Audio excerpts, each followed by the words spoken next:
for the introduction. Good morning, everybody. It's a pleasure to be presenting here in front of you all today. It's nice to see some more people rolling in and a lot of familiar faces in the audience, so thank you all for being here. My name is Wania Jibran. I'm working as the Director of Strategic Partnerships at Tecnar. And today I'm going to be presenting on what I think is an interesting discussion that is happening in our industry today. Don't get too excited, it's not a new gun, it's not a new powder, sorry to disappoint, but it is rather, I know, bummer, but it's rather more interesting, I think, because it's about learning what we are doing with the data that we're already producing at shop floors today. So the title of my presentation is Measurements to Production Intelligence, and today I'm going to be taking you through a little bit of what a practical example of that will look like. So let's start by talking about a problem that I think we all know exists in the industry, but perhaps we're not talking about it loud enough. So in thermal spray, we all understand that the demand is rising. In a short 7 years from today, the thermal spray industry will be valued at almost $32 billion globally. Significant. We've got the usual suspects driving this demand: the aerospace industry, defense, energy, excuse me, is a new segment that's emerging. So the demand is definitely there. An interesting stat that I learned was about 70% of the coatings used in aerospace manufacturing, 70% of the parts used in aerospace manufacturing involve some sort of a thermal spray coating. That's an interesting stat to know, so we're definitely present. But what's also increasing at the same time is complexity of coatings. So we're seeing segmented TVCs enter the mainstream more and more. We're seeing nanostructured coatings, so no surprise, more complex coatings are more difficult to deposit and produce at a large scale. The pressure in all of this is that the expertise in our industry is also reducing. A statistic that market research has is that experienced technicians in thermal spray are retiring at a rate 3 times higher than new entrants in our industry. That's concerning. You guys might all have coating shops or know of coating shops that have experienced technicians that have anywhere from 20 to 30 years of experience. That places them close to that retirement age. You see job postings that are going unfilled for 6 to 12 months at a time. So what we're experiencing is that the demand is increasing for thermal spray, but the pool of operators that are capable of depositing and creating these coatings is shrinking. So if you connect the dots, we know that our industry is facing a scaling problem. The question becomes, well, how do we continue to increase our production capacity while also preserving our coating quality? I hope you guys are relating to some of this. So the answer, I think, to that very difficult question is to move away from experience-based spraying to what I like to call data-driven manufacturing. Easier said than done, sure, and we're not going to crack it all today in these 15 minutes, but primarily I think that has 3 main principles. The first thing is, let's preserve our intelligence. So let's document and save what we know is already working. Steps that our operators take when things go wrong and when they troubleshoot. So build your internal databases so that when the experienced technician retires and leaves, that information doesn't walk out the door with them. Number 2, smart processes. Smart processes, and by that I mean introduce sensing into processes. So ground your processes into using particle signatures for process control rather than using feel, which is the reality of many coating shops today. And lastly, standardized production. Easier said than done, again, yes, but with all of that information in place, we can start to identify what are reasonable process windows or parameter limits that we are to use. Once that's established, let's replicate it, right? Between shops, between shifts, across facilities.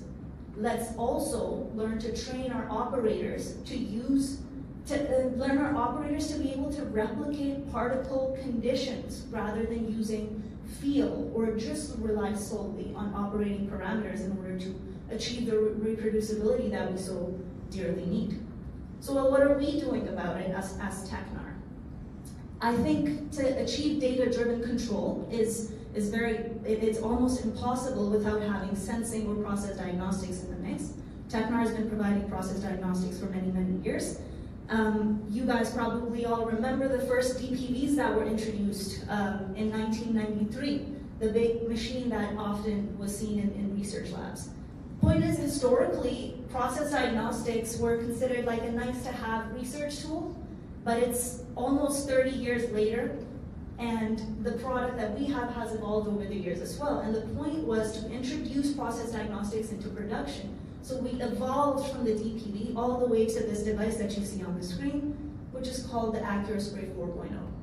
Now this is a device that is suitable for production process diagnostics. 20 years later, there's over 1,000 AccuraSprays deployed across the world, so people are starting to use in-flight measurements for process control, for new parameter development, new process development, daily production control, XYZ. Great, this is already been done. The problem is that all of our customers that we have that already have these sensors are still spending a lot of time doing data manipulation, pulling data from multiple Excel sheets, trying to take all of this data that exists in their booths and on their coding shops and turn them into production intelligence or actionable insights. So, for example, this, I think the display is interesting here. Something that we've learned through our experience over the years is without sensors, new process development can take weeks at a time, sometimes months even, depending on how complicated it is. Once you introduce sensors, sure, we can shrink that down to days, sometimes even hours. However, the gap is there's still a lot of interpreting the data involved. So looking at your in-flight signatures, your input parameters, your lab result, and trying to draw conclusions of, well, how is one affecting the other? That's the gap that now we're focusing on trying to solve. So the vision that Tecnar has now is to take all of this raw data that we are producing on Coding Shop and turn them into what I like to call production intelligence or actionable insights. And we want to do this to save you the time and rigor and expertise involved in order to do this. So how are we doing this? The idea is quite simple. There's a new solution that we are building which is called the Tecnar Hub. The idea is simple, like I said, which is that in thermal spray, data is generated in 3 places. You have your before spraying data. This is your setup information. So things like what type of powder did you use, powder morphology, standoff distances, robot traverse speed, gas flow rates, powder feed rates, a bunch of that information. You have your during spraying information. So this is your in situ characteristics. So for example, the data that AccuraSpray gives you, particle temperature, velocity. And then you have your after spraying data, your lab results. So what the Tecnar Hub does is it takes all of this data that's collected in 3 separate places and combines it all into one unified platform, and it allows you to visualize it more easily, identify any correlations between parameters or any interactions, for example, a little bit more easily to make this entire process a little bit more easier to do, but also like pleasurable to do. It's work that involves a lot of manual rigor and is error prone today, and we're trying to make that part a little bit easier. So to really show you guys what this looks like in practice, I've got a case study that I'd like to share with y'all. And given that this is an industrial session, you guys will appreciate this real example that I have. So what I have over here is one of our customers that has had the Tecnar Hub for over a year now, and what they are is an aerospace MRO shop, and they are doing coatings for a couple of the tier 1 aero manufacturers. Well, the lights have decided to go off at an interesting time. Pause for dramatic effect. Okay, let's continue. So, aero manufacturer doing coatings for tier 1 aero manufacturers, right? So this MRO shop that's a customer of ours. Their problem was that they are not happy with the cost and frequency of the coupon testing that they have to do. It eats into their margin. Today, or before using us in our solution, they were doing testing as per ASM 2448, which has it that you test before every working shift or after the change of any setup. So what they did was, to address this problem, they acquired the AccuraSpray and the Tecnar Hub. The methodology was quite straightforward. So they started out in the Tecnar Hub user interface, and they created what are recipe cards for each of their processes that they wanted to, introduce process control around. So for example, here they took their tungsten carbide cobalt coating and created a recipe card with all of the before spraying information. And this is sort of their first starting step. Next step was that they mounted the AccuraSpray in their booth, and they decided that they're going to commit to measure with the AccuraSpray that process at least 4 times a day. So a minimum of 4 times a day they would like to measure the process with the AccuraSpray. What the hub does is it automatically pulls the information, this in-flight data from the AccuraSpray directly into the hub and populates it right here. You see that will form the link between the AccuraSpray or the in-flight data and the recipe card directly through the interface, through this recipe name tab that we have. Last step, as you guys guessed it, we created so that the customer could import the lab results directly into the Tecnar Hub to tie the last piece of the data together. So they took the data from their lab, which came as Excel files, and uploaded it into the Tecnar Hub, formed the link with the rest of the data using a unique job number that you see on the screen. Once all of this was in place, they just continued to do this for about a month and a half. A month and a half later, they looked at the data, and they decided, well, now it's time to introduce actual process control. The visibility is there, the collection is done, let's talk about how do we control things now. So they took the hub and they decided to look at porosity, because porosity was the thing that they cared about most. They used the Tecnar Hub to generate these 2 graphs on the screen that you see. They plotted porosity over time and looked at that data, but what they really cared about was, well, how do I control to achieve a certain porosity? Their goal was to achieve porosity under 1%, so under 1% right here. And they wanted to see, okay, well, what do my temperature, velocity, X, Y, Z need to be for me to achieve this? They used the hub in order to see this sort of plot, and they wanted to achieve under 1%. They were able to see, to do this, my temperature envelope needs to be between 1940 and 1959 degrees Celsius. The lights are being funny in this room today. Anyway, so yes, so 1940 and 1959, they established through the hub that this is the envelope that I need. The last step was that they established alerting based on this now process window or process limits that they'd identified. So we helped them achieve an integration between their robot and their AccuraSpray to do something like when your process drifts outside for any of these measurements that they established limits on using the Tecnar Hub, let's stop the robot and go back to the home position so that you're stopping before depositing a non-conforming coating. With all of this established, they just continued production this way for the next several months. They met with their customer almost 7 months later, and they showed them this 7 months worth of data. They showed their customer and won over their confidence by showing them that they had collected data over 7 months of time, but they had established conservative windows on every single parameters that they were quote unquote watching with the AccuraSpray. And lastly, they established alerting, so they were very confident in saying that if the process drifted, that we stopped before putting down that coating. All of this traceability to show for it as well. They were able to convince the customer that they had reasonable process control established. What was the result?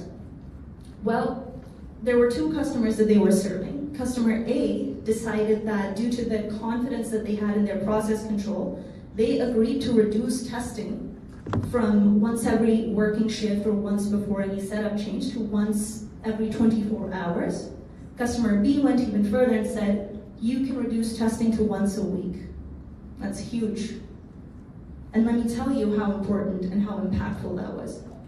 That particular customer, ours, so that MRO coating shops, saw that their profit margin increased the first year that they implemented this technology. And they saw these improvements because all of these operational expenditures that are often hidden were saved. They saved time in quicker process development. Achieving those process windows quicker allowed them to have process control quicker, and they started saving money there. They added production capacity back because of reduced testing too. In numbers, they were able to share with us that they are expecting anywhere between $190,000 to almost $300,000 and saved in 1 year or per year was their expectation. So it's significant what they were able to do, but they were only able to do this because they used the data that they collect, make it meaningful, and then implement controls through this now actionable insight that they have. So what's next for us is, I've introduced a little bit of the Tecnar Hub to you guys. We first launched the Hub last year at ITSC, but if after all of this presentation you still think that this was too much rigor, too much manual effort for my engineers to do in order to achieve process windows and achieve process control, well, you're in luck, because the thing that we're announcing at ITSC this year is a feature in the AccuraSpray, in the Tecnar Hub, which is called the Process Window Evaluator. This is a feature that uses unsupervised machine learning in order to automatically tell you what your golden process window needs to be, or what your appropriate process limits need to be for all of the measurements that you get from the AccuraSpray.